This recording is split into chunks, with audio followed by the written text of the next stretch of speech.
Interlude 3A4. You did well keeping your promise. You're a good girl. Who? Die. Die. Die. Die. Who's screaming? You are my pride. Who's talking? Die. Die. Die. Die. Die. Why? Why did you sound so sad? Why did you sound so angry? You are my treasure. Die. Why did you sound so desperate? I love you. Who? Who says that? Who? I really love you. She stared down at the short-haired elf in her lap. She knew her. She is Mother Fortuna. No, Aunt Fortuna. Why did she? Why is she? To see such an ending like this, the separation of mother and daughter, what a sad tale. That voice. A tragedy for sure, but it is inevitable. The moment they decide to unleash you upon this world, this is bound to happen. You are, after all, nowhere ready to come out. She knew that voice. The promise you held with your mother has been broken. It is not your fault, so don't blame yourself. The disaster that came to this village is also not because of you as well. If there's anyone to blame, it would be your mother and her people for trying to separate what has been fused under the authority beyond even the gods. That soft, beautiful, melodious yet poisonous and disgusting voice. A flash of platinum hair that glistens amidst the snow and deep blue eyes that are serene. Now since you no longer have responsibility, and are aware of the mistake of your mother, do you mind showing me the key? Pendragon. A vengeful howl echoed inside the dream. Liya. She gasped, eyes opened wide and frantic, body shots upward, chest heaving, and sweats pouring down from her forehead. A hand goes over her chest, her eyes stirring to all directions, studying her surroundings vividly, trying to find something that. I am not in the forest. That thought somehow brought all the tenseness she had down, her shoulders sagged, her rapid breaths calmed, and followed by a dull aching sensation on her forehead that made her hold it in an attempt to assuage it. She is safe, she is safe. She isn't in the Elier forest anymore, she isn't haunted by that woman anymore, she is in a mother's mansion now, and she is in a room coated by ice. A room that was frozen by her own power to be precise. Oh dear. She mumbled, voice laced with concern as she think of what could happen. Liya, you finally woke up. She looked up and was greeted by Puck, who had a relieved expression. Puck, what did I do this? She gestured to her surroundings with horror. Everyone. Is everyone dash? They are safe, I managed to control your outburst. He quickly reassures her. His lips then thinned. It was close though, I woke up just in time. Any later and I think your power will spread to this manor quarter. That was bad, very bad. She didn't need to repeat what happened in Elier Forest when she was young. I. Dread rose inside her. If she inadvertently hurt someone in this mansion, she will never be able to forgive herself. The people in here are her friends, they trusted and treated her well despite her resemblance to the witch. And not only that, but they also have been very helpful, even saving her life on some occasions. I need help. She rasped out. This power of hers needs to be controlled, lest she would repeat what she did to Elier Forest, to everyone in that. Amethyst-colored eyes widened, and she quickly turned to Puck. Puck. I remember. Remember? He repeated. Yes. She nodded rapidly. I remember everything, well, not everything. She mumbled weakly. A particular memory was still blurry, that woman who was responsible for Gyu's madness and Mother Fortuna's demise. She can't recall her exact appearance, only her name and a disgustingly beautiful blue eyes. Her face contorted into a dark expression, a rare display for sure since she always tries her best to be polite no matter what, but the mere thought of that woman. Liya. Are you okay? Puck asked again, worried as he was able to sense the turmoil inside her. How much do you remember? Enough. She whispered. Enough for me to know that I must control my strength. Yeah, you're right. Puck let out a sigh. Even me absorbing your mana won't work anymore, it will only end with me having to let them out as well. Amelia nodded. Doing that would only cure the symptoms, not the illness, and keep depending on Puck who has a limited schedule won't do. I have to break our contract for that then. Puck said softly. While you are still capable of using your power under our pact, you wouldn't be able to use them to the fullest as long as you have me. Because his consumption rate is awful, and while it is true it won't bother her, but operating without knowing her full strength will only end up hindering her training. I suppose. But will you be alright though? She asked. Worry not, I will be fine. He said with a grin. You should worry more about yourself, Lia. She opened her mouth to say no, but then slowly closed it as she realized her surrogate father was right. Concerning over someone is fine, but there is a time you have to worry about your own self. When can we start the training? Whenever you want, Lia, but we need to find a big space. You are able to control your magic much better than when you were young now, but that doesn't mean an accident can't happen. And he is right. She let out a small whimper as she remembered how bad her out-of-control power was when she tried to rescue people in Elior Forest from a beast's attack and ended up nearly killing them all instead. Alright. We do this as soon as... She stopped when remembered how tight this week's schedule actually is. The meeting with nobles today, and going to the capital tomorrow in preparation to welcome Gastico's king. Oh, dear. Puck, is there any chance that I could go, wild like before again? She asked seriously. If I take more mana than necessary?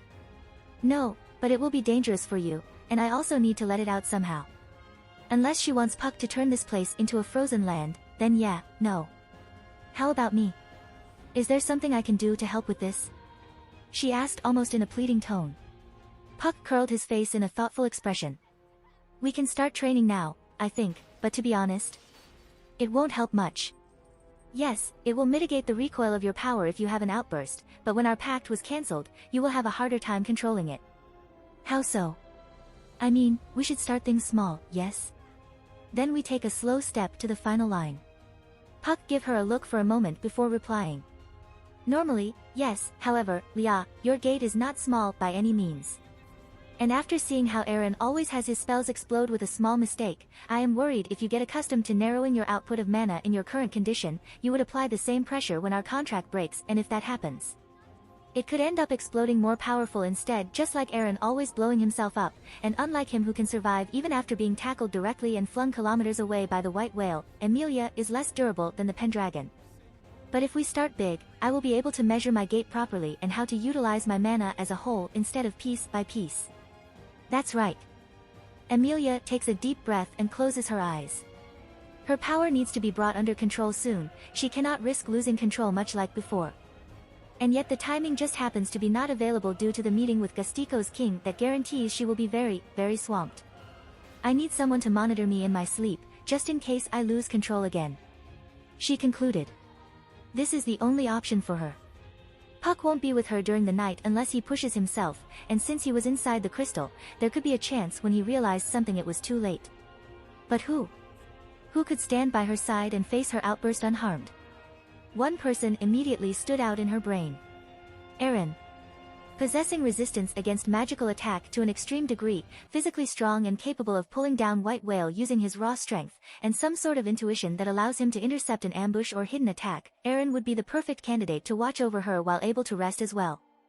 For some reason a hot searing emotion burned her chest, her heart beat faster, her cheeks flustering, and a weird but not unpleasant tingle squirming on her belly as the idea of Aaron and her sleeping together in one bed crossed her mind. The lesson of how a baby is conceived is still very fresh and clear in her mind, and Rem, the meanie, did not even try to hide nor hold back at all in her lesson. She even brought a D-doll to demonstrate and jamming it in. Shameless. How shameless. Puck has said to be naked itself in front of boys already bad, but doing that, she may not know much and is still learning, but just the idea of doing that with Aaron made her want to bury her face in a pillow. And when imagining herself doing things with Aaron or stand naked in front of her. Emmy. He spoke tenderly, fingers trailing her soft chin sensually, his green eyes peered into her amethyst and he leaned for. Eek. She let out a squeak and hastily plunged herself back to her blanket, face hot. Embarrassing. So embarrassing. What was that? What was she thinking? That was not what she meant. That was not what she wanted. That, true it was not unpleasant and made her tummy feels tingling but... Lia. I think you should go take a bath. Puck's voice that carried a dull tone broke her out from her musing. Preferably with cold water. He added. She immediately peeked out from her blanket. Cold water. Why? Just do that now, this is already a bit late, no? You also will have a meeting today too. You're right. Emilia immediately shot up from her bed and hastily picked up her towel. She has an important meeting today. And she also needs to converse with lesser spirits too. We will continue this talk later, she said as she rushed to the bathroom. Despite not being focused and on the run, she still managed to hear her surrogate father's response. Yeah, later, preferably with someone else accompanying me. I am definitely not ready for this. Damn you, Aaron. I see, assuming this method will work, we will not need to worry about the food problem for the next spring after the winter passes. She nodded with a smile.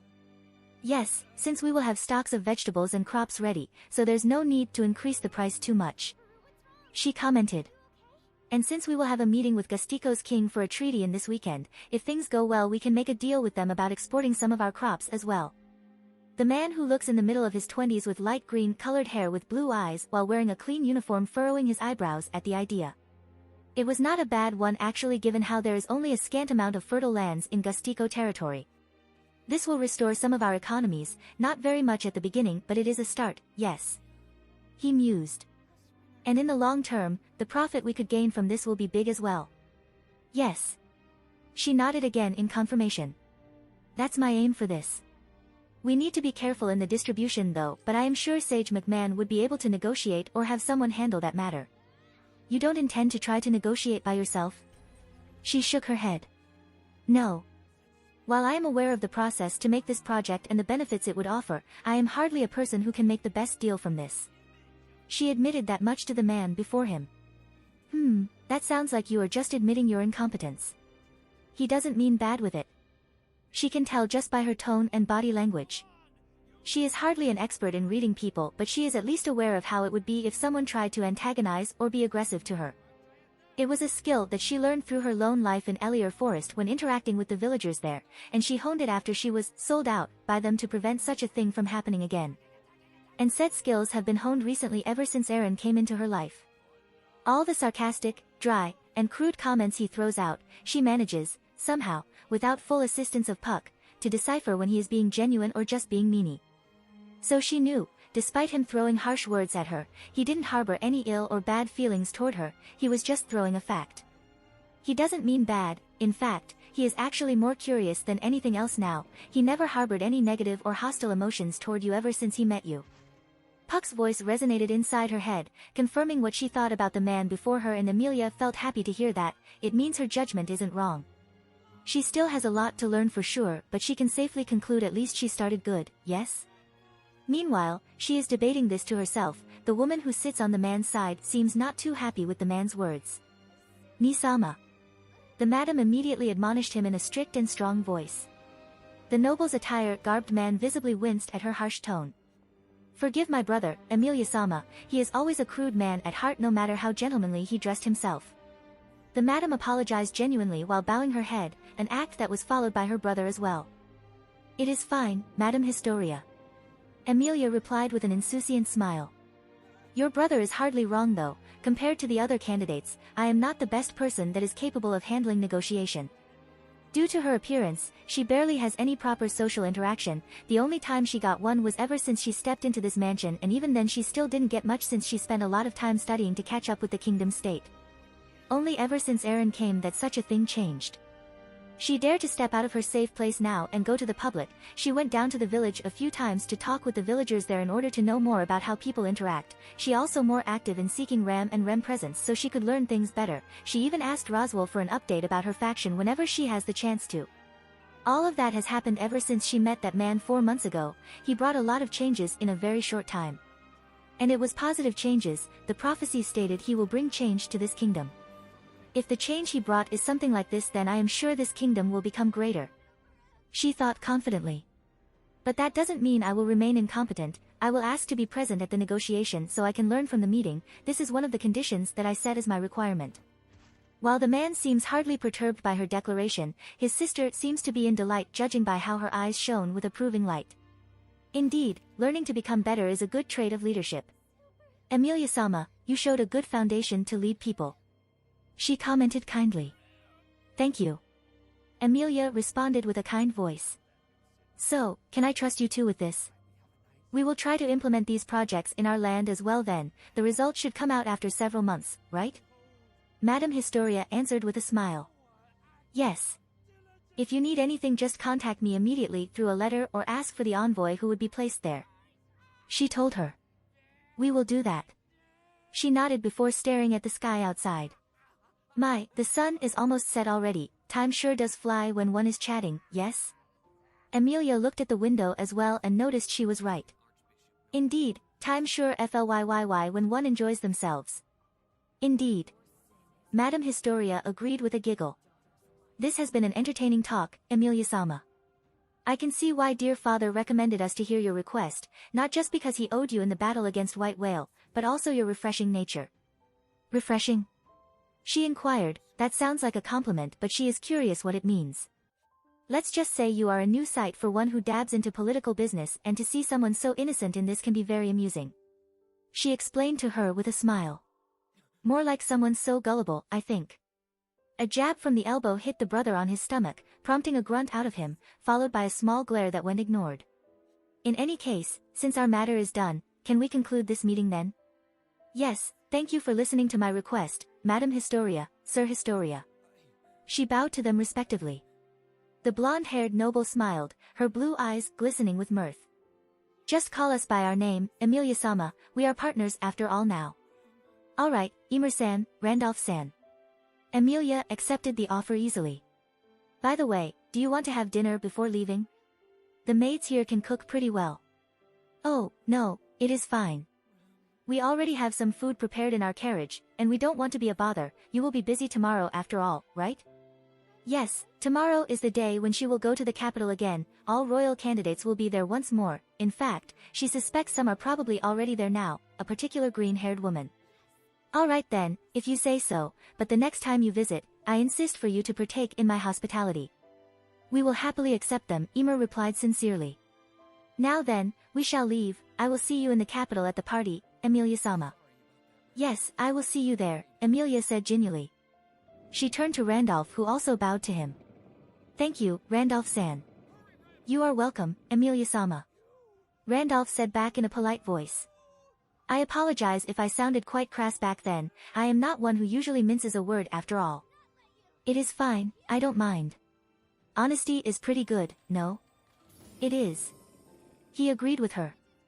And because of that, allow me to say this, Emilia-sama, while I am grateful you have saved our father and played a vital role in defeating the White Whale that was responsible for our mother's demise, but I don't support you to be our king. He declared. You are a good and kind girl, Emilia-sama, and I can see you truly have the best intentions for this kingdom but you are severely lacking in experience. His blue eyes stared deeply into her purples. Speaking of equality is nice and all, but you are not ready for this, and I don't think Lugnica is ready as well, perhaps in the next generation but as now. That's not possible. Despite relatively having a good start, she is not surprised Randolph does not show his support.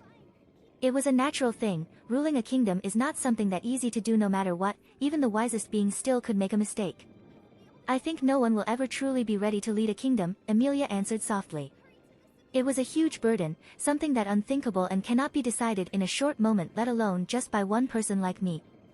To him, she is probably only an idealistic girl who wants everyone to be happy, and again, he is right.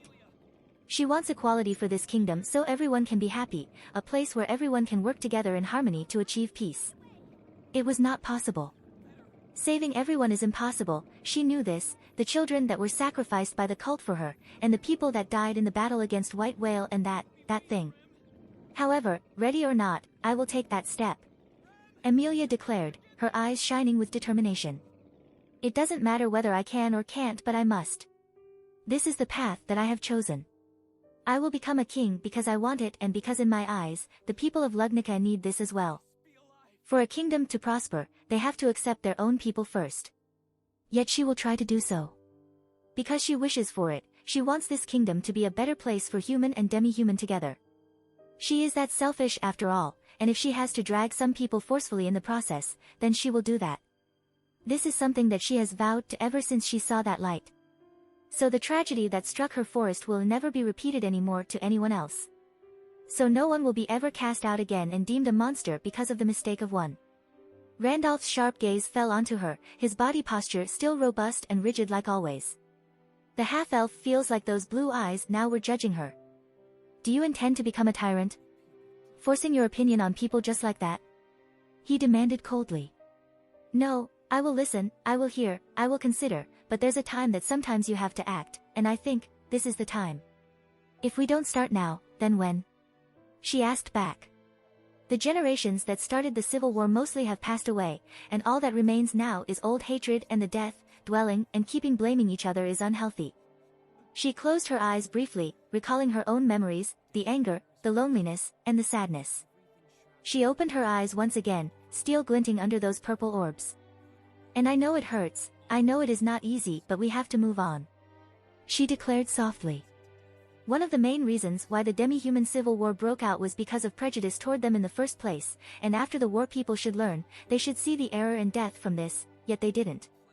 It is not a common sight, and it is not in public, but one only needs to tilt their head further to see how there is still animosity and prejudice between humans and demi-human to each other in this era.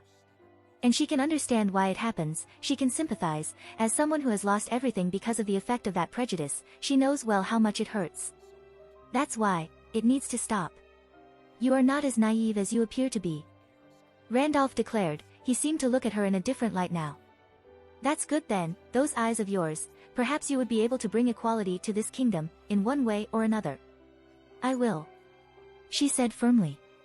One way or another. Then I pray for your good luck, Emilia-sama, do be careful though, there's a line that one shouldn't cross when dealing with things like this. I know, but I think I will be fine, after all, I have people I can depend on, and you are now one of them. Randolph laughed, the laugh he let out was loud and crude yet the sheer amusement in there was obvious to everyone. We just met today, yet you already place so much trust in me? He asked. Because I know you are trustworthy, Randolph-san. Emilia answered while smiling confidently. That I am, but whether you are trustworthy or not, I have yet to decide. He replied to her. Despite throwing judgmental words, his voice carries no malice or heat. Thank you for this talk, Emilia-sama, I will take my leave then. He bowed again to the half-elf before taking a swift turn and making his exit, leaving her with his sister. Wow, he likes you. Emer remarked in slight wonder. I can tell. Emilia giggled. And I am honored. You do have the potential, Emilia-sama, I think, even if you did not manage to become king, your effort will still produce a result, Emer commented while putting one hand over her lips. It will, however, I am aiming to be the king, so I won't think I will fail. That's the spirit. Emer laughed as well, her joyous voice resonated in the chamber. Very well, Emilia-sama, I also will take my leave. Thank you, it has been very pleasant to talk with you. It is nice to talk with you too, Emer-san. Emilia replied in a happy voice. The blonde-haired noble gave a bow to her before she also followed her brother and left. Emilia watched her departing for a moment before she let out a long sigh, her shoulders slumping and she sat on the nearest chair while clutching her head, all the tenseness and worry that she banished before crashing fully to her chest. You did great, Lia, I can tell those two are in your favor now. Puck makes his appearance as he hovers over her daughter's mentally tired figure. The cat-like spirit looked so happy about his daughter's achievement. You handled the presentation well in answering and explaining things, didn't step back in the face of harsh words, and even showed firm determination. I am so proud of you. Puck complimented his daughter in a proud voice. Ahaha, do you think so?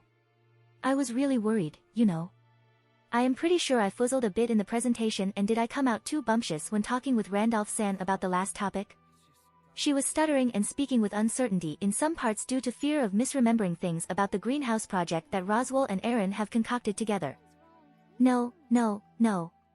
You are doing great, I really mean it, I sense nothing but positive emotions from those two during your talk. Hearing the reassurance from her surrogate father makes Emilia utterly relieved. This is her first official meeting with a noble family after all, the meeting where she is truly alone without support from Roswell nor Aaron, and yet she succeeded. She is really, really happy now. But alas. I am exhausted. She lamented as she slumped in her chair, holding her head. The pressure, the stress, and the way she has to maintain her appearance were too much for her. This is just one meeting and it's already exhausting. She cannot imagine how it would be for someone that seems to be very adept at the political business like Roswell and Aaron. Have some water, Leah. Take a bath after this and relax your head. Puck said as he offered a glass of water to his daughter from the table. Yeah, I could use a bath. I guess hot water will be nice. She smiled as she took the drink and brought it to her lips. The cooling sensation from the water somewhat lessened her exhaustion, even if it was not much. Aaron is supposed to meet them now. I wonder what they are talking about. She mused as she glanced at the door. Knowing him, probably making sure you have his backing, that alone would be enough to win over most people. Puck answered. I still feel bad about this, you know. She mumbled slowly. The greenhouse project was made by Aaron and Roswell. The newest training device for the Royal Guard that is currently in progress is also the same, yet they are all listed under my name. Indeed, Emilia has no involvement in the slightest in creating these two projects, and yet, these projects could possibly uplift Lugnika's quality as a kingdom as a whole. No, not possibly. The greenhouse project is guaranteed to bring revolution and a great benefit to the world. She may still not be able to see too much when it is related to long-term effects, but even she knows that her name now would be marked in history because of this project alone. After all, being capable of growing crops even in winter is nothing short of magical and close to miraculous perhaps. And yet, it was gifted to her instead of Aaron. I think you are thinking too much about this, Leah. Puck commented as he sensed the distress from his daughter. I won't say you should take for granted what Aaron gave, but remember what he said. He will come to you and demand things for you in the future. He already established that before. Yes, she remembered that. The conversation when she just found out Aaron is the descendant of the great dragon, the night when he got back after leaving for a short moment due to his anger. She recalled how in the future he will ask for her help. Now thinking back, after, wisen up a bit, Emilia feels silly to accept those words easily. Puck, what possibly I could help him with? She whispered. Aaron can have money and power all he has if he wanted to. He could have this entire kingdom moved for him if he speaks. He can have everything he wants. She said almost in a frustrated voice. Perhaps it was her exhaustion speaking, perhaps it was the stress that finally caught up, or it was the nervousness that just bled out now she no longer needed to keep her appearance. But whatever caused it, it caused the half-elf to feel immense frustration as she realized she won't be able to pay Aaron back for everything he has done for her. I think, Leah, seeing you would be successful is already its own reward for Aaron. Huh? Puck tilted his head in a certain direction, eyes seeming to be misty for a moment. Aaron is a complicated yet also simple man. You can predict his act one moment but the next you can't. However, what I can be certain of, that man is lonely. Lonely? Indeed, and I am not surprised. He was separated from those that he loved and forcefully summoned in this world. Is it any wonder he feels so? Emilia gave a shocked expression when that question was delivered to her. Indeed, Aaron's situation was unique. He came from the land beyond the great waterfall and he will bring prosperity to this world. That's what was prophesied by the great dragon Volcanica. And yet, never once did she consider the fact that he was separated from his loved one as well. Angelica Pendragon, my little sister. She is the one I miss the most. No, she did consider that. Such a thought crossed her mind once, but she didn't fully understand just how deep it actually was. Oh, Aaron. She spoke his name in a melancholic voice, eyes somber. For me to not realize this until now, I really still have a lot to learn. I am a bad friend, she added forlornly in her mind. That you are. He agreed with her. However, you are already on the right path now. I am sure you will get better in no time. He said comfortingly. Mulling over things in the past is fine and all, but you also have to accept things and move forward. I guess you are right. She hummed in agreement. So Aaron actually seeks companionship. Is that what you are saying, Puck? She asked. It's not that simple, I guess, but in a way, yes. To be honest, Aaron is one of the people that he found to be complicated. His emotions are all over the place, and sometimes it is as if he could just switch personalities on a whim. From what I managed to decipher, he seeks companionship yet he is also worried to have them. Worried? Why? I don't know. He sighed. He won't hesitate to add more friends if he wants to, I can tell that much, yet he worries about such things as well. Ugh, what a weird guy. Emilia was quiet after listening to Puck's explanation. To yearn for friendship and won't hesitate to seek more, yet he is also worried about it. That was too vague to be comprehended. One thing for sure though, whatever he is worried about, he is also probably afraid to lose them. Puck informed her further. I see, then perhaps he worried it won't be a permanent one. I mean, he seeks for something that is everlasting and forever. No idea. He sensed how Amelia's emotions began to shift. Curious, concerned, confused, certain, then back to confusion again. Her emotions keep changing at a slow pace, indicating she is really giving an effort to understand this matter. Puck let out a sigh and gave his daughter the time that all she needed to think properly about Aaron's problem. Normally he would just encourage her to not think much about it since that man will bring nothing but problems with him. Given his role as the wielder of the holy sword of the world, troubles are bound to find him, he is certain of it, so staying away from that man is the right choice in his opinion. However, she can't be interested in what she doesn't know. This, indeed, is the very best of defensive measures for my daughter. That's my thinking, and that's what I've put into practice. That was what he once said to Roswell in the Capitol, and looking back at it, he cannot help but let out a derisive snort at his past self-statement. What kind of best defense was that? That was just a pathetic excuse that he used for fear of losing her. Because of that excuse he nearly did, against a gigantic abomination that came out of nowhere and spawned by those damned cultists. If only he shared such a thing with her from the beginning, perhaps they could prevent that thing from coming to be in the first place. If only he didn't let her be so ignorant, then perhaps she could. No, the past is that, the past. The world is changing, the anomalies that Aaron spoke of, if they are anything like that thing, then Cosmos will never be the same anymore. He thought of that as he recalled just how helpless he was when his daughter fought against the beast of gluttony and faced the abomination from stars that somehow made its way to here. No matter how I wish things to remain the same, but it will not be. For Leah's sake, I, too, also have to accept this. Aaron attracting difficulties to him is inevitable as Leah's appearance would bring problems to her. Both are bound to face challenges and trials as long as they live in this world. Power will always invite another power after all, and now living in Cosmos is about to become harder, no thanks to the appearance of this so-called noble phantasm that Aaron dubbed. So yes, change is necessary, and perhaps it is about time for him to break his contract with her as well. Leah can't achieve her maximum potential as long as he is with her. He needs to gather mana from the wilderness as well to prepare himself in case something dangerous appears out of nowhere again. Then suddenly he sensed them. Particular emotions that sometimes wandered around her daughter when they saw her beauty. Affection, craving, desire, and thirst. It can't be helped though. Despite how people try to think or imagine how the witch looks, it can't be denied that his daughter is beautiful, so pretty that people could deem her as bewitching.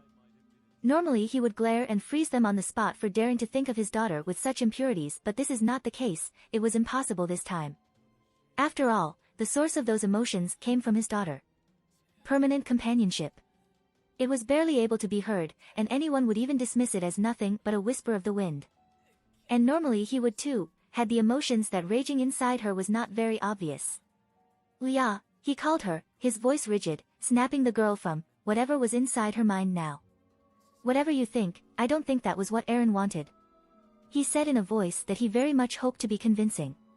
The half-elf blinked once, then her entire face set into a redness that would make a good comparison with a certain fruit. I didn't think anything weird. She squawked loudly to the point her high-pitched voice echoed in the room. I am not. I didn't think about Aaron at all. I didn't. She denied it while waving her hands in a frantic manner. Puck closes his eyes and has to hold the urge to bare his teeth as he sees Amelia's demeanor. While he already decided to abandon his old practice and vows he would be ready to face change and help Amelia to face the world fully, he is not, by any means, ready for this. And he actually prefers this never happened in the first place. Anything can change except this. Damn you, Aaron, damn you.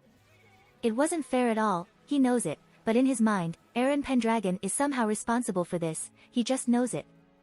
The being who stands before his desk is someone who he considers precious and one of the irreplaceable beings for him. For all the power and unfathomable skill she held, for him, she will always be his little sister, even if she rejects or denies it. My, to have a personal visit like this, and at such late time as well, what an honor, Roswell said in his cheery and happy voice, heterochromatic eyes zooming toward the petite girl in front of him almost in an analytical manner. Come and take a seat. He gestured to the chair in front of him. She didn't speak nor did she return her greeting, her face placid, butterfly-shaped pupils showed no emotions. She did move and took the offered seat though. For a second Roswell felt as if his own very being was stripped naked under the intensity of her glare. That normally should make people feel afraid, yet, to a creature like him, Roswell feels nothing but sadness and yet also joy. Remove that disgusting makeup of yours, I suppose. We know you put that on just to trick yourself. What an ugly behavior, in fact. She finally spoke after a minute of silence. As you wish. He sees no reason to not abide by her demand. With water magic coating his palm, he brushed his face up and down once, revealing his bare facial expression to the girl before him. The small girl crossed her arm, her eyes peering into his. No, they are solely focusing on his blue-colored eye, the same eye that inherits the color and shape of Roswell A. Mather's eyes. Beatrice closed her eyes, face tilted away, shoulders sagging slightly. You are really him, she declared in a resigned voice. For Roswell, those 4 words, that one sentence, were like a bell that chimes directly to his heart. So he told you. He concluded, his jovial and tuning accent was gone. As expected, you would be the one that he told in an instant. Obviously, that is a sign of trust between Betty and her contractor, I suppose. The small girl approached the magician. What crossed her mind, Roswell cannot tell. Does she feel disgusted toward him, an inhumane monster that has possessed his own descendant without any consideration for the sake of his goal? Does she feel hatred toward him, who never once said anything to her for 400 years and left her alone by herself? You are behaving foolishly like always. What did you even try to achieve by antagonizing Aaron, I wonder? She asked. You know me, Beatrice. I only follow teacher's instructions. Spare me that lie, I suppose. Betty knows her mother very well, and Betty doubts she will approve of such an act in the first place other than to satisfy her curiosity. No, this decision to antagonize him is solely yours.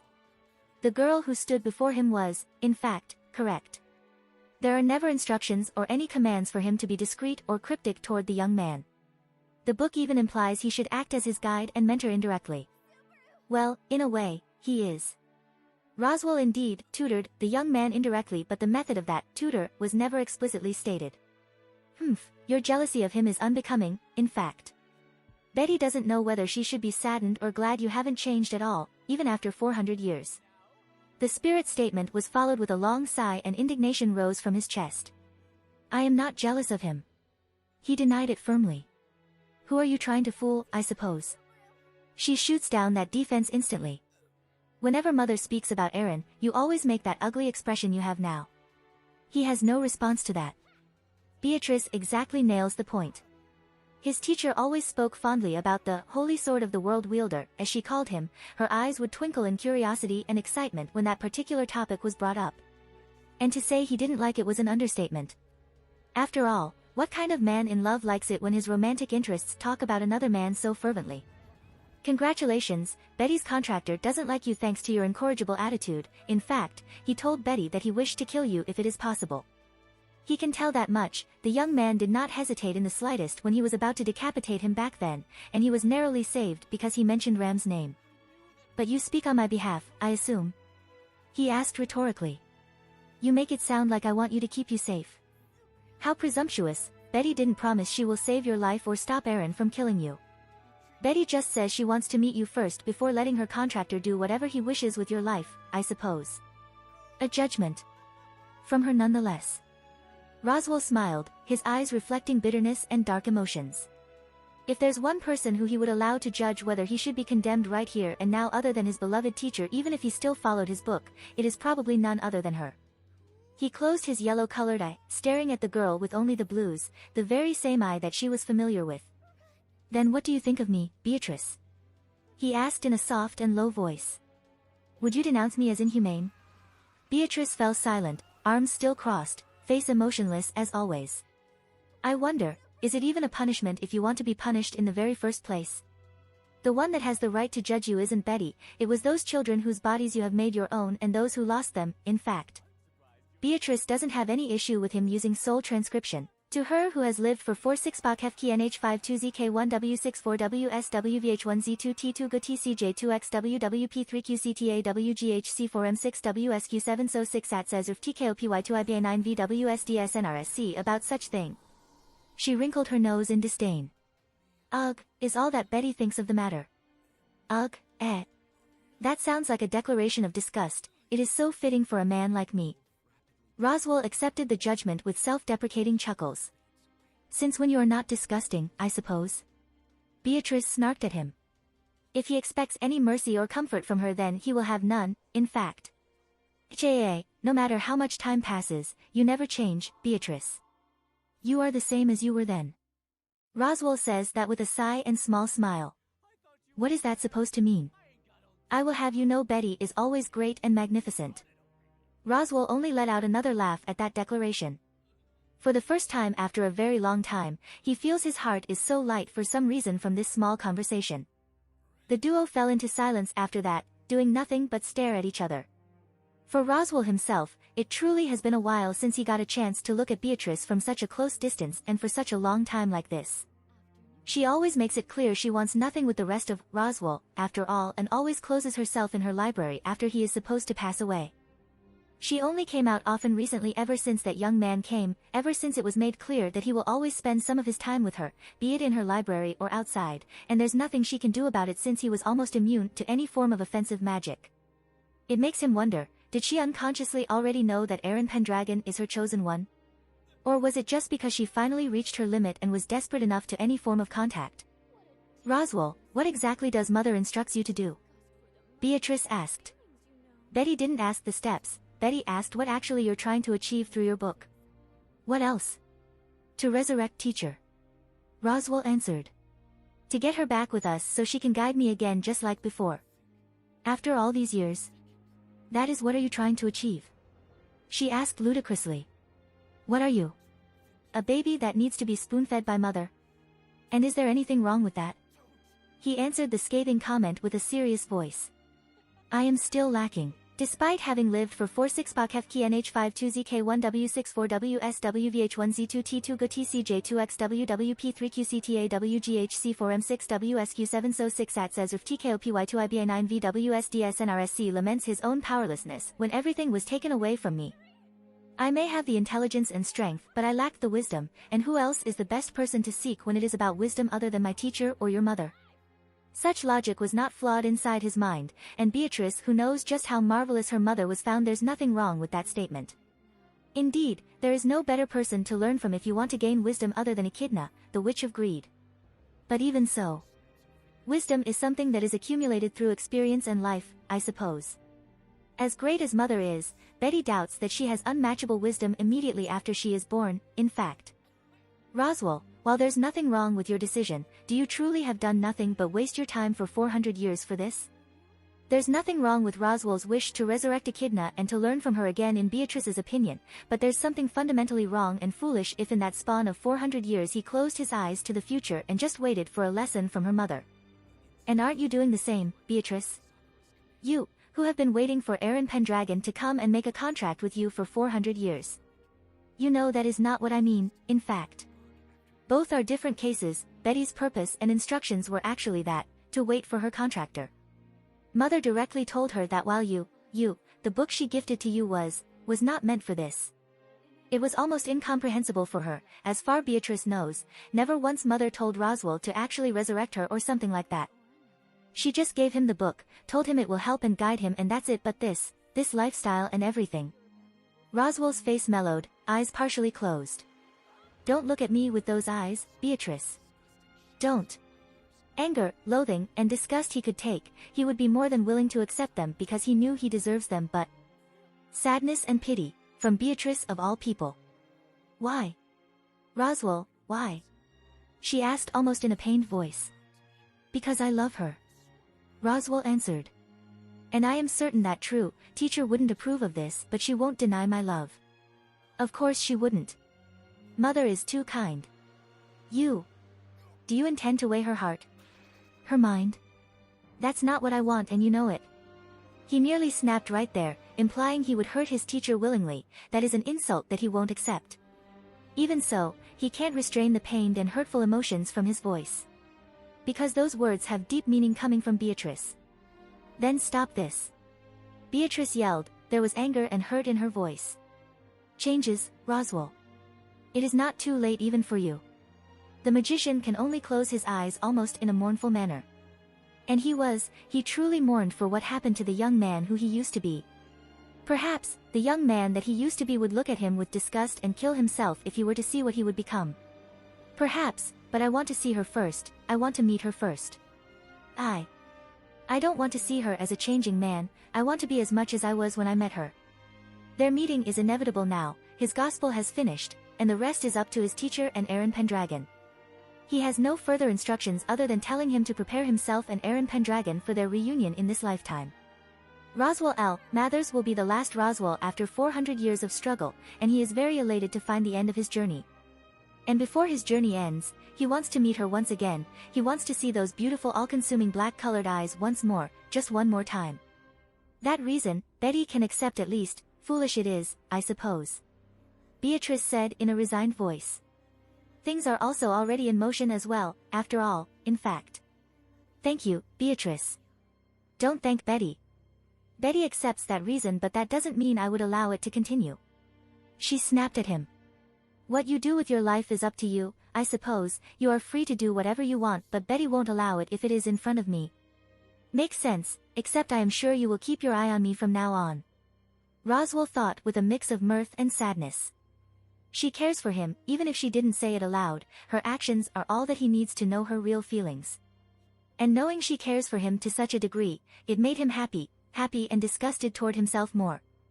Happy to finally be reunited with a being he considered his little sister for real, and disgusted for allowing himself to be seen in such a state by her of all people. So Mother will return then?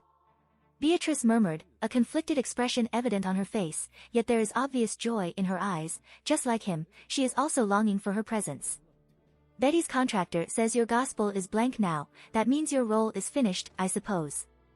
Yet Mother isn't here, what does that supposed mean? I actually didn't know, but I do have my own hypothesis that I am sure is right. It means that I was never supposed to play an active role in resurrecting teacher, I only need to give the right push, and that push is obviously related to Aaron Pendragon. Roswell said while making a gesture with one hand. And now the push has finished, I only need to wait for the result. The book's last instruction is for me to prepare myself and Aaron Pendragon for our meeting with her. I see, so waiting is all you do now. And helped him, of course. Teacher's instruction is clear about that, and let me tell you, while Aaron Pendragon's presence is welcome, there are a lot of people that don't like it as well. Beatrice was quiet for a moment as she digested what she just heard, and after she did, her eyes immediately sharpened into a dark glare. Is that supposed to be a joke, I wonder? Unfortunately, no. Where do you think I was when the witch cults attacked this area? He asked in a dry and unamused voice. Although he was not supposed there when the ordeal started, he didn't just fly around aimlessly, he was indeed busy at that time. The nerve. The stupidity and audacity of them. There's still that kind of fool existing among the nobles. She almost shrieked in outrage after knowing this fact. They willing to risk the descendants of their supposed god's wrath? Aaron Pendragon is a man that possibly could have more authority than the king themselves due to his relation to Volcanica. The divine dragon even made a prophecy and told them of how he will revolutionize the kingdom into a new era. What possessed their mind for them to try to control or manipulate that kind of being? There will always be some fool out there, Beatrice. Roswell said with a sigh. The spirit's lips pressed into a disdain. And you already dealt with them, I suppose? Beatrice asked. Because if he didn't yet, then she would. Naturally, I dispose of them all personally. They won't be a problem anymore. He has been going with him, to clear those that are stupid enough to make such a plan.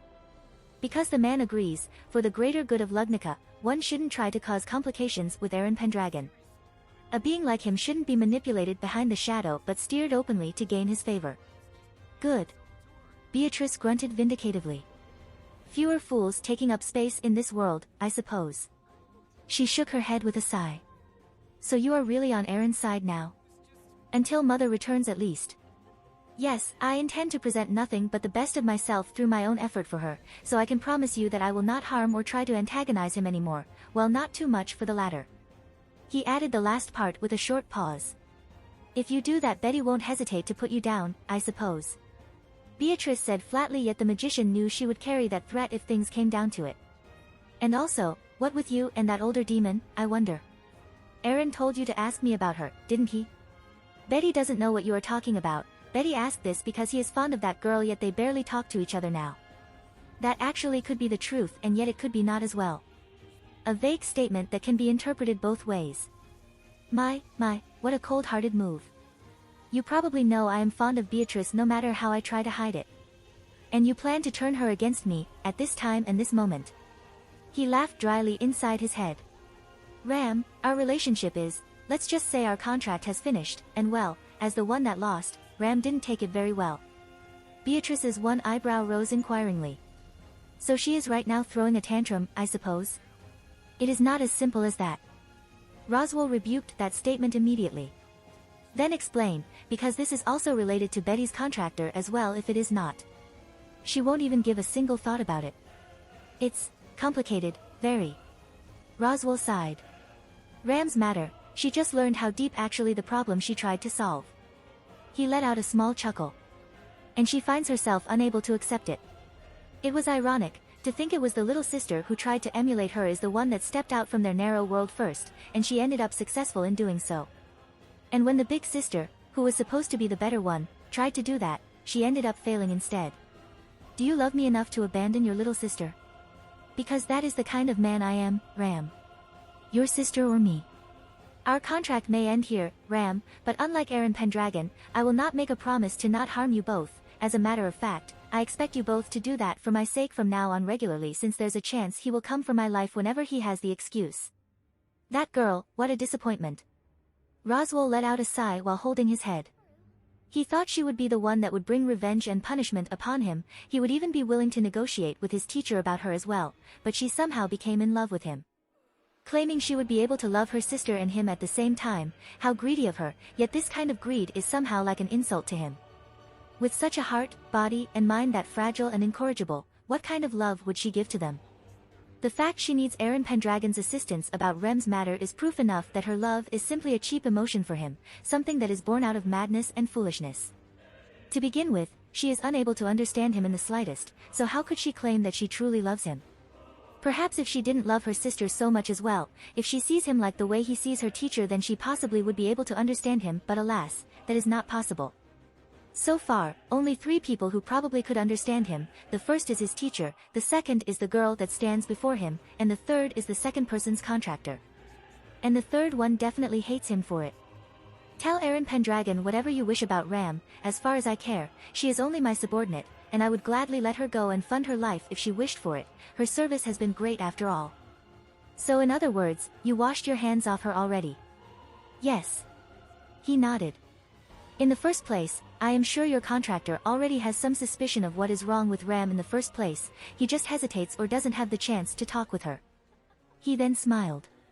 Worry not, I can have them in a situation that would give them time to talk if you want to, how about it? Forcing them to talk won't do any good, in fact. Betty's contractor is smart and wise, but he is still lacking experience. There's a chance he could make things worse, and that maid is also not in the correct state of mind, I suppose. Roswell simply smirked. Beatrice, I think you are underestimating your contractor here. He tilted his head a bit. Believe me, your contractor would be able to help her, even as he is now. Believe in you like how you didn't say a single thing to Betty, I suppose? Any other person saying that he would shrug it off, but from Beatrice? Roswell feels hurt, and it is visible on his face. No, you can't. He admitted. But as someone who teacher trusted to guide him, even if only for a short moment, believe in my assessment about his capability. Beatrice has no reason to trust Roswell, however, she can at least put some belief in a person who is trusted by her mother, and Roswell himself will not try to sully or taint his decision with his bias or emotions regarding this as well. Fine, I suppose. You can do whatever you wish about them, but Betty will keep an eye on it. I expect no less of you, and as always your critics and reviews are always welcome and appreciated. Roswell happily accepted her reply with a smile. Stop putting on that disgusting smile, I suppose, it brings nothing but chills on Betty. Unfortunately I can't do that, it has been a while since I could see your face without being burdened after all, and I found it is as pleasant as ever so I can't stop smiling. She made a face like someone that was about to puke. Betty's beautiful form can truly become a curse sometimes, I suppose. Roswell laughed, honest, sincere, joyous, and more importantly, free. A laugh that he struggled to let out and almost forgot, for the last time he produced such a laugh was 400 years ago. Humph, laugh all you can now, Betty is still not done with you yet. Beatrice said with a sneer. What is it? Roswell inquired. Could it be, you want to say you miss me? He asked playfully. Ha! Did that 46 Bakevki NH52ZK1W64WSWVH1Z2T2 GTCJ2XWWP3QZTAWGHC4M6WSQ7 So 6 at says if TKOPY2IBA9VWSDSNRSC, ugly expression. No, I want you to squat down over here, Roswell. The tall man blinked, he didn't expect a request like that. Nonetheless, he obliges and does as she asked, raising from his desk, he kneels on the floor, reaching the same level as the spirit. Like this? Yes. Now, clench your teeth. Clench my. His words ended as a trail as his eyes caught the sight of Beatrice's raised single shoe that writhed in dark and malevolent manna. Beatrice. I thought you already passed on your judgment. He asked while eyeing the ominous wriggling shoe like a wild and hungry beast. The small girl makes an indignant face. Ha! When did Betty say that? Betty just claims she has no right to punish you for the body you have stolen. Her eyes narrowed, a cold smile plastered over her face. But Betty never claims she won't pass judgment for you to never say anything when using her library or be rude to her contractor. But... What? Is the gospel explicitly stating you should keep quiet about your circumstance? No, but... He is hardly the only one that should be blamed after that. The silence and quietness at that time was a decision made by both of them, unofficial and not spoken aloud though, and the last part of him being rude to Aaron Pendragon. Roswell thinks Beatrice also has no right to say that given how she treats the man in quite an unreasonable manner as well. Clench your teeth, Roswell. Beatrice repeated with a smug, cold, and very dangerous smile. And to emphasize her words, the twisting shadows that shroud her shoe become denser. And then without any further warning, she slapped it into his face. The instant the blow landed, his cheekbone groaned under the impact. His tall body was easily flung into the air and slammed into the wall. It did not end there.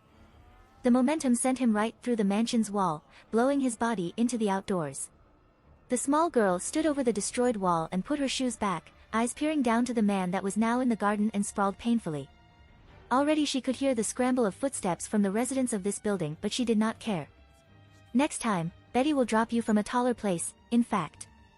Interlude V, the recorder warning, black cells invasion detected. Enacting the rectification protocol, complete. Warning, black cells influence detected. Enacting, magic resistance, skill. Abort. Black cells hostility unfound. Black cells presence has disappeared. Warning, Supreme Class Water Demons of the Depths influence detected. Enacting defensive program immediately. Warning, massive black cells invasion detected. Emergence of class detected. Class deemed to be harmful for OD Laguna. Enacting defensive error. Error. Insufficient energy. Insufficient data. Insufficient protocols. Abort. Abort. Abort. Outsiders influence detected. Evil of humanity detected. Supreme Stage Water Demon of the Depth influence has been purged. No remains detected. Usage of Return by Death detected. Compatibility with Return by Death increased. Analyzing Vessel's mind complete. Pruning corrupted neurons complete. Began the assimilation of the class. Analyzing Vessel's body complete. Analyzing Vessel's mind complete. Analyzing Vessel's spirit Ron complete. Analyzing spiritrons of heroic spirit complete. Result, Vessel's body, mind, and spirit Ron status damaged. Starting the resuscitation procedure. Estimation of completion, 30 hours. Warning, Supreme Class Water Demons of the Depths existence is confirmed. Enacting the early stage defensive system. Warning, black cells presence detected. Usage of Return by Death detected. Scanning. Return by Death success. Compatibility with Return by Death increased. Analyzing Vessel's mind complete. Pruning corrupted neurons complete. Resuming the resuscitation procedure. Warning, black cells influence detected. Enacting magic resistance skill. Abort. Black cells hostility unfound. Black cells presence has disappeared. Resuscitation procedure complete. Scanning. Analyzing Vessel's body complete. Analyzing Vessel's mind complete. Analyzing Vessel's spirit Ron complete. Analyzing spiritrons of heroic spirit, complete. Result, vessel's body, mind, and spiritron status, functional. Usage of Noble Phantasm Excalibur, detected. Upgrade for Noble Phantasm Excalibur, detected, applying upgrade, complete. Noble Phantasm Excalibur, compatibility has finally reached 100%. Assimilation of class, incomplete. Reason, insufficient data. Black Cells Rectification Protocol, 35% complete. Estimation of completion, 7 days. Warning, Divine Entities presence detected. Divine Entities mana detected. Enacting Anti-Clairvoyant Program. Enacting Anti-Divine Program. Alerting the vessel immediately. Divine Entity designated as Gaia has disappeared. Boosting Black Cells Rectification Protocol. Analyzing Vessel's body, complete. Analyzing Vessel's mind, complete. Analyzing Vessel's spiritron, complete.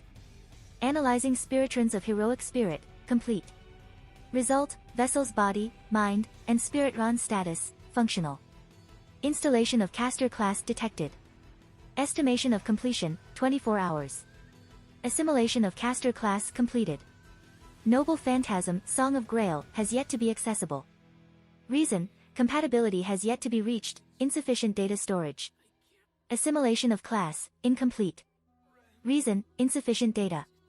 Black Cells remaining rectification is complete. Analyzing Vessel's compatibility with Black Cells, complete. Assimilating Black Cells remains to the heroic spirit spiritron, complete.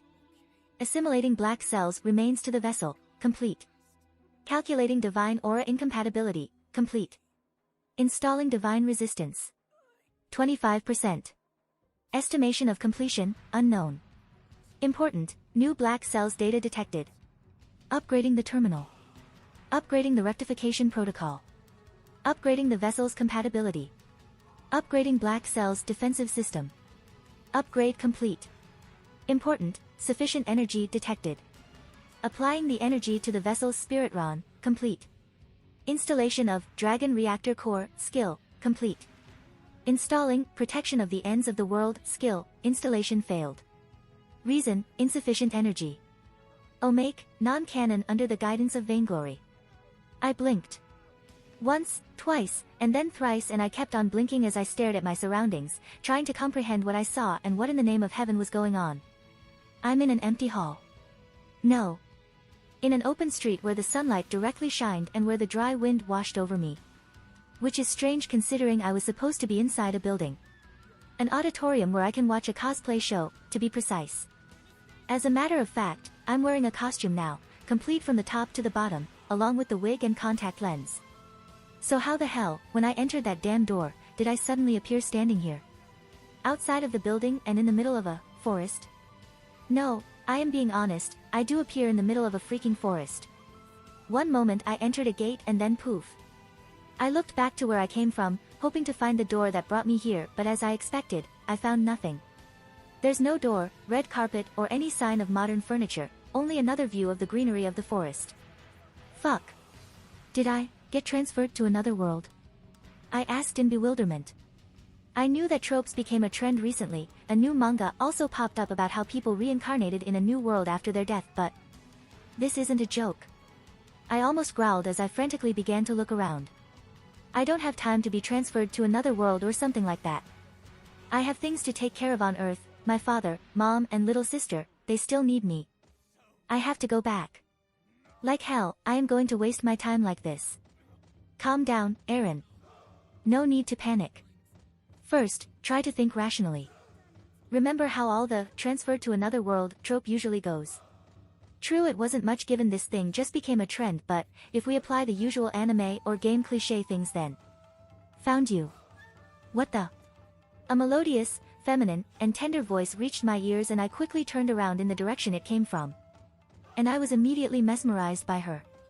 Beautiful didn't even begin to describe her face. I need another term that would fit her better. It is as if someone sculpts her face on purpose to make her surpass the word beauty. One could mistake her for a child perhaps, but no, definitely not. You only need to truly look at her to notice it, there is a touch of maturity in there yet also youthfulness. Her hair is long, smooth, and glistening under the sunlight. The color is platinum, it was a weird one for sure, an unorthodox color for hair and could be mistaken for gray hair, but it's not with the way they shimmer under light, and it matched perfectly with her exquisite blue-colored eyes. She is rather short in height. Just like most of my Asian friends, approximately around 150 to 160 centimeters in height. Her figure is slim and slender from what I can see through her clothes, and yet her skin is pale, so pale that you can say it is almost like milk, and yet somehow they only enhance her beauty further. It is not an easy task, nor is it unchallenging. It even puts a burden on me to isolate your entrance like this. She speaks in a light-hearted voice, snapping me out from my daze. But I guess it is worth it to have you on my side, O wielder of the holy sword of another world. What? Wielder of the holy sword of another world? I repeated what she just said in a confused voice. What is this woman talking about? She tilted her head slightly, allowing her long hair to weave in the air. That's strange, you didn't know your circumstance? She asked. I thought you would be aware immediately of your situation. You speak of my being in here? I asked while narrowing my eyes. This girl, no, this woman. I don't know why or how, but now I am more focused and calm. There is a part of myself that is screaming at me. Something is unusual about her. She is not someone who you should mess with. Of course, I speak of your summoning. She confirmed my words. You should know about me and the stage of this world, no? No. I deadpanned. In the first place, I don't even know why I am summoned. How come I am supposed to know what exactly about this world? She didn't say anything to my question. Her face still set to a serene expression. There's no indication that she gave a deep thought about it, or if she did then I can't tell. Do you know why I am summoned? I asked her again. Instead of being silent like before, thankfully she answered my question this time. Yes, and I believe I can answer that question. She affirmed. You are here to become the keeper of balance of this world. Keeper of balance? What is that supposed to mean? There are forces that would come to this world, and your existence is needed to keep an eye on them to ensure they won't ravage this land and cause a disaster like 400 years ago. What? Hold on. I feel a headache building on my forehead already just by listening to that explanation. What the fuck did I just listen to? No, seriously, what the fuck? Let me summarize it. So, this world is about to be invaded and I am the one who was chosen to defend it? In a way, correct. Though your role is more like an observer and judge, defending this world also falls into your duty. She explained. I don't want it. I answered without any hesitation in an instant. Defending a world that is not even mine.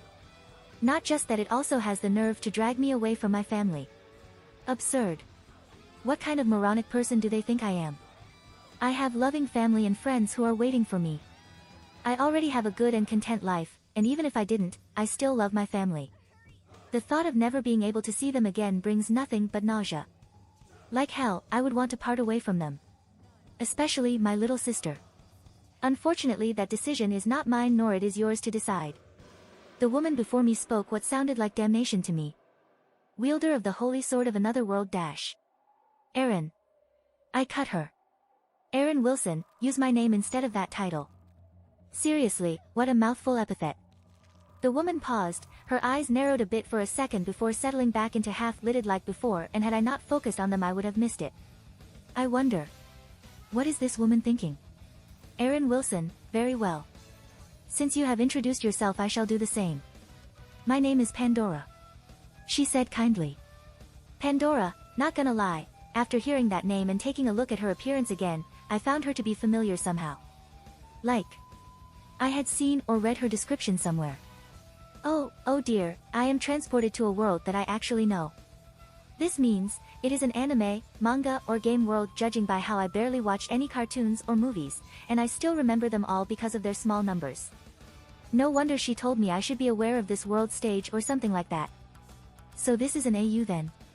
Because all of the transferred to another world manga, games or anime that I am familiar with, none of them have some kind of individual that is aware of their otherworldly situation. Oh, a recognition. Do you recognize me, Erin Pendragon? She asked still in a serene voice, but I could tell somehow there was a tint of interest in her tone. You are familiar, I admit. I acknowledged with a nod. But I need more info to know the world I am currently in.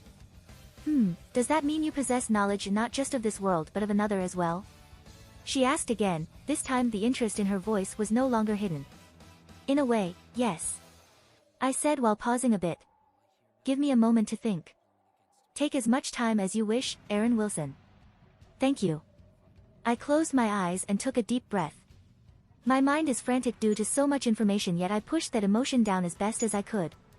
Somehow it worked though, I don't know how, but I feel my head a little clear. Weird, it feels like I am used somewhat to casting aside my emotions and well. I do, but... No, that's not important right now. Think, Aaron, think. I am in a world that I am familiar with but I don't know which one, and standing in front of me currently is one of the characters that I am supposed to know. The main priority right now is to handle my current situation, which means, finding out more about this woman and this world more. For information to get home, I can think about it more after I am actually safe. Hold on, she called me Holy Sword Wielder and given my current appearance. Due to my sudden weird circumstances, I didn't notice them, but now I have some time to think, I finally noticed them. The small itchiness sensation that I felt on my head due to wearing a wig and the weight and stiff feeling on my arms and body because of my armor. They are gone. Not gone for the latter case, but more like they are like a comfortable jacket, a bit heavy sure, but not much, it almost like carrying a backpack with laptop inside, instead of something like accessories or misplaced outfit. Holy Sword Wielder, wasn't that Gilgamesh used to call Arthur? Could it be? I tugged my hair and I felt it. I feel the pulling sensation. I looked at my armor and noticed that instead of plastic and paper, it actually looked like it was made from some kind of steel. To make sure it was real, I gave a light wrap and found it indeed has different denseness and texture. No way, no freaking way. I really became Arthur Pendragon from Fate Prototype. Then, I looked down quickly on the sword sheathed on my hip, my hand tracing the handle and my fingers rubbing the pommel. It is real as well, it is not made of plastic but... Is this Excalibur? There's no way it would be another sword, Excalibur, this has to be it. The strongest sword in the Nasaverse bar Enuma Elish. Excalibur. And if I got the real deal and also possess the appearance of its wielder, then that means I also have become the real one, Arthur Pendragon of Fate Prototype. I clenched my fist and took another deep breath, I blanked my mind and thought of nothing but finding something on my stomach that was supposed to empty. But it wasn't empty, I found something waiting in there instead. I don't know how to describe it, only one word came to my mind instantly the moment I reached it. Power. I tapped into it, and it answered my call. A buzzing noise reached my ears and I felt a tingling yet not painful sensation running across my entire body. When I reopened my eyes, I noticed I am shrouded by some kind of turquoise-colored energy that crackles and not unlike lightning. Oh, are you accustomed to your strength now? Pandora asked. I stared at my open palm and slowly clenched it. In response, sparks emanated through my fingertips gauntlet. Yes. I answered her. This power. I can feel it. I can feel the strength behind it and am aware of how devastating just a punch from this fist would be. I dismissed it, it was actually easy, just like flipping a switch and the power receded. She gave me applause. Hands clapping, her eyes shone with mirth. To think you would be able to control your power in an instant, magnificent, Aaron Wilson. Thank you, I guess. I replied to her confusedly. By any chance are you finished? Or do you need more time, Aaron Wilson? There's no aggression or impatience in her voice, she genuinely asked me if I really needed more time or not, I know that somehow. Would you mind if I take more? I asked, just in case. I don't mind. You can take as much time as you want, days, or months. Pandora answered in her tender voice and serene expression. I will be waiting. Well, at least she is patient, I give her that much. Yet, did she even blink since our meeting? No, not important now. It won't be that long though, I just need to test a few things, but first, I need more information. I tilted my head questioningly. As you know, I possess knowledge of other worlds, however, I have too many of them and I need you to be more specific regarding this world so I can understand the stage I am currently on. Understandable, then what do you want to know? This world, what is it called? What kind of kingdom or nations holds power here? And who was the strongest person in this world prior to my appearance? Each world usually has its own name. Sure, they mostly only use Earth or something like that, but there's nothing wrong to confirm it, and also knowing the name of nations or kingdoms and the strongest being will give more information. Scion of Earth Bet, Goku from Dragon Ball, etc. This world is called Odi Laguna. Alright, I am not familiar with that world. There are 4 kingdoms that ruled in this world, the north ruled by Gustico, the west by Kararaji, the south by Valakia, and the east by Lugnica. Ah. Kararaji and Lugnica, I recognized those names immediately. How could I not? Kararaji is the nation that is famous for where certain Looper and Blue Oni eloped, while Lugnica is the main setting. This world is, oh. A girl named Pandora. The name of Pandora itself is already unorthodox. It is in a way, treated as a sacred or important name due to her legend on Earth. Hence why I keep being polite and be careful with her, and that's not just because of her mystified appearance. I know this woman must be a very important figure in this world, but... Pandora, of the witch's cult. I breathed out and gave her another look, this time, a full-blown analyzing and cautious look. She is not just important, she is possibly the big bad of this entire setting, bar Witch of Envy. Ah, I see you finally know who I am, Pandora spoke, her voice delightful and her smile seems to widen. Allow me to introduce myself. I am Pandora, currently the acting leader of the witch's cult. It is nice to meet you, Aaron Wilson. She introduced herself and slowly clapped her hands together, her unblinking eyes ever since our meeting finally closed, and she tilted her head a bit, making a pure angelic expression. Yeah, angelic, angel of death for sure.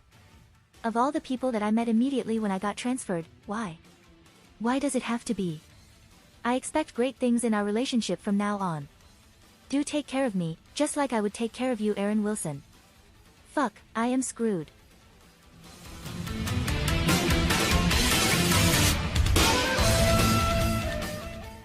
If you like this content, don't forget to like and subscribe. See you later, bye bye.